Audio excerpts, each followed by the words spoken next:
Cium boleh nggak? Boleh.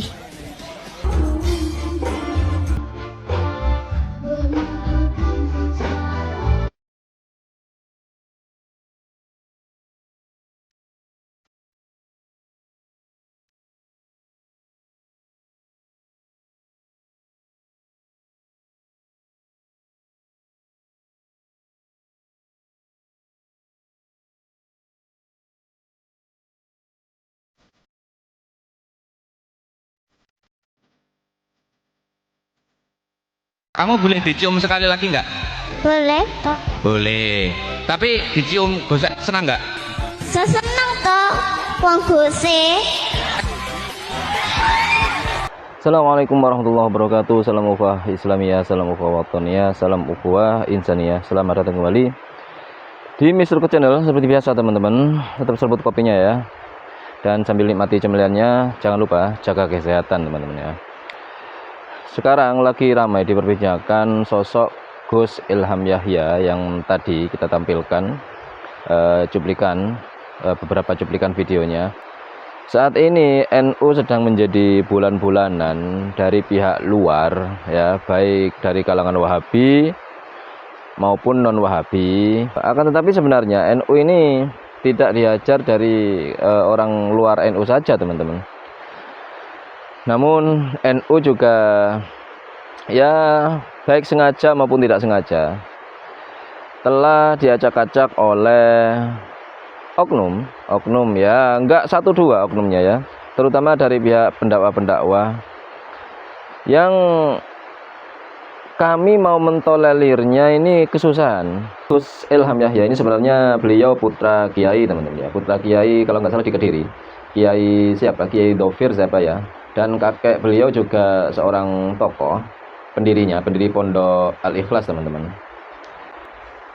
Entah apa yang ada di benak beliau ini yang mengingatkan sudah banyak, termasuk guru beliau juga mengingatkan, lalu cucu dari Kiai Khalil Bangkalan juga mengingatkan, menasehati. Namun tanggapannya ya, Kalau orang mau fitnah kita biarkan saja. Awake dhewe tinggal mangan, ngopi, guyon, turu. Gue gini dirasani, nek gue gitu ya dirasani, gue serba salah. Mbah wong sakne gini loh, gue bisa dirasani, gue nggak bisa dirasani. Jajal loh, wong-wongi bisa ndak toh? Jangan ngurusi urip gue, iya loh, nggak bisa.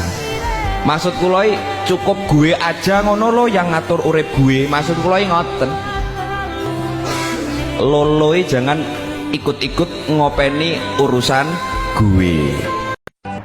sayang sekali sebenarnya jika nasihat-nasihat yang datang kepada beliau ini dianggap sebagai reaksi dari seorang yang mempunyai sifat iri dengki. Padahal kan tidak teman-teman ya. Ulama-ulama, gus-gus atau kiai yang menasihati beliau ini sebenarnya karena perasaan sayang, perasaan cinta gitu loh. Walaupun pelanggarannya itu sebenarnya masih belum di taraf yang level akut lah, akan tetapi nilai moral yang diperlihatkan, yang dipertontonkan itu buruk teman-teman ya, buruk. Kenapa buruk? Karena berbagai perilaku yang dipertontonkan itu tidak mencerminkan perilaku uswah sebagai seorang ulama, sebagai seorang pendakwah juga. Lebih tepatnya uswah yang dipertontonkan atau perilaku yang dinampakkan di publik, di depan audiens itu malah mirip perilaku seorang artis atau seorang selebgram kayak gitu teman-teman ya. Dibilang masih muda, gelaran beliau ini kan 2001, jadi usianya ya 24 tahun lah teman-teman ya. Sudah cukup berumur sebenarnya untuk berpikir itu. Entah apa yang melatar belakangi beliau itu berperilaku seperti itu teman-teman ya. Apakah beliau punya cerita atau riwayat yang tidak menyenangkan di hidupnya dulu? Apakah beliau dulu sering diremehkan orang ya oleh kalangan-kalangan sejawatnya? Ataukah beliau ini punya pengalaman buruk? Apakah sering dihina karena ketidakmampuannya? Lalu atas dasar itu beliau ingin menunjukkan bahwasanya dirinya itu mampu dan bisa menyedot hati banyak umat, terutama dari kalangan akhwat ya, dari kalangan ibu-ibu, dari kalangan gadis-gadis. Ini perlu pendekatan yang lebih sebenarnya. Mungkin tidak sekedar nasihat secara online atau lewat media, mungkin harus didatangi bagi pihak-pihak yang mempunyai kewenangan di situ. Mungkin ya antar Gus atau dari pihak keluarganya yang sama-sama kiai untuk mengasih arahan, memberikan pandangan dan wawasan bahwasanya efek atau dampak yang dihasilkan oleh perilaku-perilaku Gus ini, Ilham ini sangat buruk kepada umat, terutama umat yang tidak tahu apa-apa, dan secara lebih luas NU lagi yang kena. Walaupun saya lihat beliau tidak pernah membawa nama NU di dalam setiap videonya itu, akan tetapi karakter yang terbentuk di setiap dakwahnya itu kayaknya mencerminkan ke-NU-an banget teman-teman ya. Ini sebenarnya harus diluruskan, karena kalau tidak ada yang meluruskan, ini akan dianggap perilaku yang normal, lalu dianggapnya salaman-salaman seperti itu dianggap hal-hal yang wajar, dan sepertinya di lokasi tersebut itu sudah dianggap normal hal semacam itu. Makanya banyak gadis-gadis perempuan yang berebut untuk bersalaman dengan beliau ini. Berarti kan sudah dianggap normal di situ, dan ini berbahaya teman-teman ya. Berbahaya, nanti dikiranya semua Gus itu kayak gitu perilakunya. Kan mewakili Gus ini, mewakili Gus, semua Gus lah nanti kayak gitu. Padahal enggak ini. Dan saya yakin banyak orang-orang NU atau Nahdliyin yang resah dengan perilaku-perilaku Gus semacam ini, yang susah untuk diterima akal orang-orang yang beragama, teman. Surat terbuka untuk para pendakwah yang saat ini sedang disorot oleh masyarakat karena keblunderannya, karena sikap dan perbuatannya yang dirasa sangat kontra dan tidak layak, dan akhirnya itu juga berdampak negatif kepada alma mater pesantren, santri, kiai. Tolong, main kobok-kobokannya udah dulu. Ikan saya di akuarium, saya sering kobok-kobok aja mabok lah, apalagi kalau itu diminum sama manusia, bukan mabok lagi tapi mibik. Tolong ya, main salam-salaman sama ukti-uktinya stop dulu ya. Mereka bukan istri-istri kamu, bukan juga keluarga kamu ya, meskipun saudara sesama muslim, tapi nggak begitu konteksnya. Kita tuh capek bersih-bersih bro, kita capek, kita yang nggak tahu apa, kita nggak melakukan apa, kita nggak punya power, kita nggak punya jamaah, kita nggak seberpower itu. Kita capek jelasin ke orang satu persatu, kepada tetangga, kepada saudara-saudara, emang di pondok kayak gitu ya, emang gus-gusmu kayak gitu? Enggak, kiai saya nggak begitu, gus saya juga nggak begitu. Itu oknum, tapi mereka kan nggak ngerti, akhirnya menyamaratakan. Soalnya nggak cuma 1-2 ya. Tolong yang normal-normal aja gitu jadi pendakwah, yang jadi santri itu yang normal-normal aja nggak sih? Dan betul kata Mbak tadi, capek kita yang bersihin. Kita yang bersih-bersih, selalu yang bersih-bersih. Nah, yang di atas sana kayak gitu.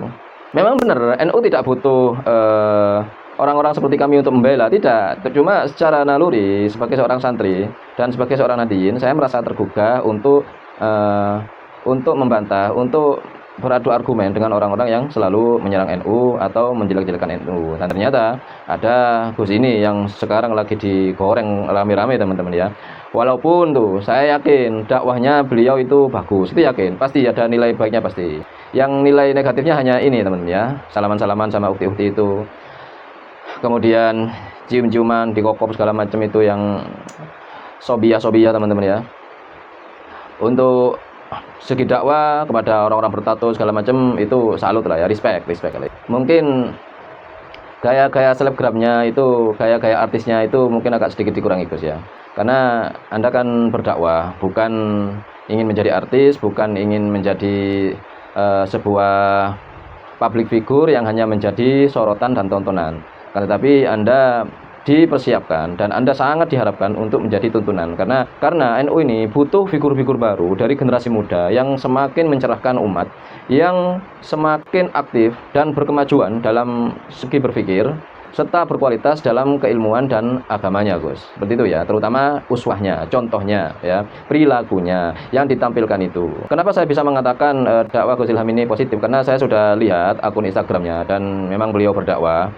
Walaupun ada beberapa statementnya yang ya sewajarnya masih dikuasai emosi, seperti ketika kita didolimi orang ya, kita baca ini biar kembali ke dia ya, itu kan luapan emosi teman-teman ya. Melihat dari itunya banyak yang komentar dan rata-rata komentarnya negatif teman-teman ya, dan banyak yang mengatakan bahwasanya Gus ini NPD sebenarnya sudah susah mau dibenahin katanya. Tapi kan wallahu alam teman-teman ya, masalah sadar tidak sadarnya saya pikir kan Gus ini kan masih a priori ya, karena kita ini berdakwah bukan agar umat ini tertuju kepada kita, bukan agar kita ini menjadi tokoh. Intinya satu, dakwah itu mengajak orang lain, mengajak kaum muslimin untuk kembali kepada Allah dan Rasulnya, seperti itu. Mengajak umat muslim ini untuk kembali kepada ulama. Itu saja. Agar apa? Ya tentu agar selamat di dunia dan akhirat ya. Seperti itulah.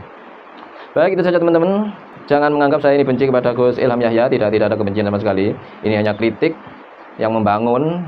Kritik agar kita berubah menjadi lebih baik. Baik, itu saja teman-teman. Tetap semangat mencari maisha, mencari profit, mencari cuan, mencari rezeki yang halal agar kita sehat secara finansial, sehat secara jasmani dan rohani, terutama sehat secara akidah dan keimanan. Jazakumullah khairan. Assalamualaikum warahmatullahi wabarakatuh.